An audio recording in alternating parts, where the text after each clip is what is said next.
So sir, dalawang susi na po to sir. Bibigay po sa'yo. Tapos pag-lock ng motor. Ano po yung ginamit yung motor ngayon sir? Honda 150, ang tawag ito? Click 150i. Okay. Ayun, keyless. Keyless yun, di ba? Hindi pa. Hindi pa. Ito sir, dalawang susi na to. Pag-lock ng motor, ito po. Tapos paglalagay yung takip, ito po. Push nyo po to para malagyan ng takip. Para hindi agad manakaw. Okay. Kasi pag may walang takip, pwede pong may masusian po nila. Pag unlock, ito shoot mo dito sir. Pag start sir, hintayin mo na mataas yung load. Yung loading niya sir sa panel. Bago mag-start sir. Dapat may preno. And wala pang power. Dapat may preno sa unahan or sa likod. Okay pa. Check natin unahan. Yan. One click lang naman sir. Hindi mo na kailangan ng lagyan ng gas. Ano yun? Ito sir yung naka-off ngayon yan. Pag ito po naka-on, umiilaw po. Sample, huminto ka o nasa stoplight ka, kusa siya mamamatay sir. Okay. Pero mamamatay yung makina. Pero yung naka-ignition pa rin siya. Pag nirem mo, kusa rin siya. Gas lang. Mag-start. Sample sir, advantage nyon, matipid sa gas, pero sa gasolina, ay sa battery. Malakas po. I-off nila lang po natin. Apa. Kung gusto mo i-try, mamaya i-try natin. Okay.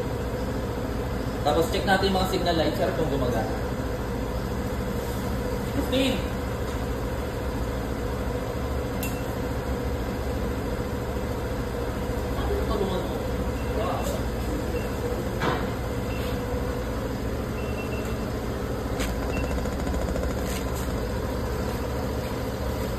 Sa una naman tayo sir, signal light, left side, right side sir.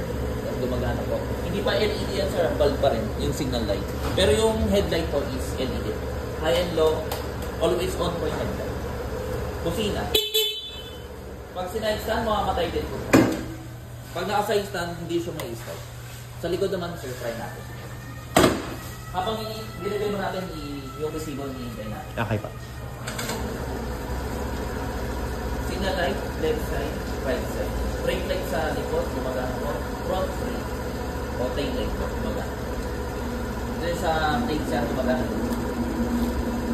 Sa panel sir, pakita ko sa iyo sir. Okay yan.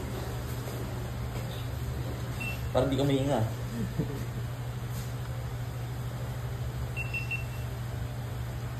Sa panel po, ito po, select. Odo, 0, brand nyo po. Tapos select nyo po. Trip A. Wala, Las Piñas to Bacoor. Diyan mo malalaman ilan ang tinakbo. Nare-reset din po. Hold nyo itong ADJ or adjust po. Tsaka trip B. Meron din po. Odo. May break-in period to sir. Hanggang 500 Odo. 40 to 60 ang takbo. Pag nag 501 Odo, 60 to 80. Tapos pag naka 1,000 Odo, yun. Tapos na yung break-in. Okay. Tapos yung voltmeter sir, 12.5. Pag 11.4 yun, pwedeng diskarga, kailangan i-charge or palitan. Tapos palitan natin yung oras, hold mo tong dalawang button sir.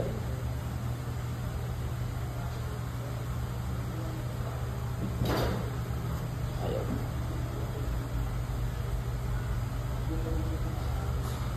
Pawak na, nanginginig ako.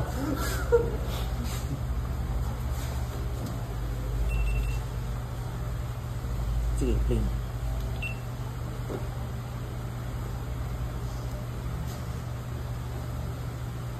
Dalawang button to, diba? Yan, dalawang button, sir. Nagbi-blink, tapos select natin to. Ano oras sa puso inyo, sir? 10 na po? 10:33. Medyo makunat lang, sir. Pero pag hindi naman tinatanggal yung battery, hindi naman siya magre-reset. Yes, sir. Yung battery nito, sir, sa unahan po, no? Nakita nyo po? Hindi pa. Hindi pa. 33?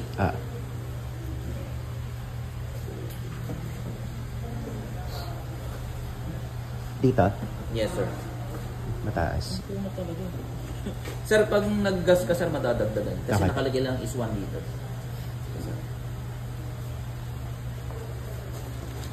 Yung plastic, tanggalin na natin, sir. Sige pa. Tanggalin mo. Keep mo na lang to sir para ano to. Baka may pusa po sa inyo.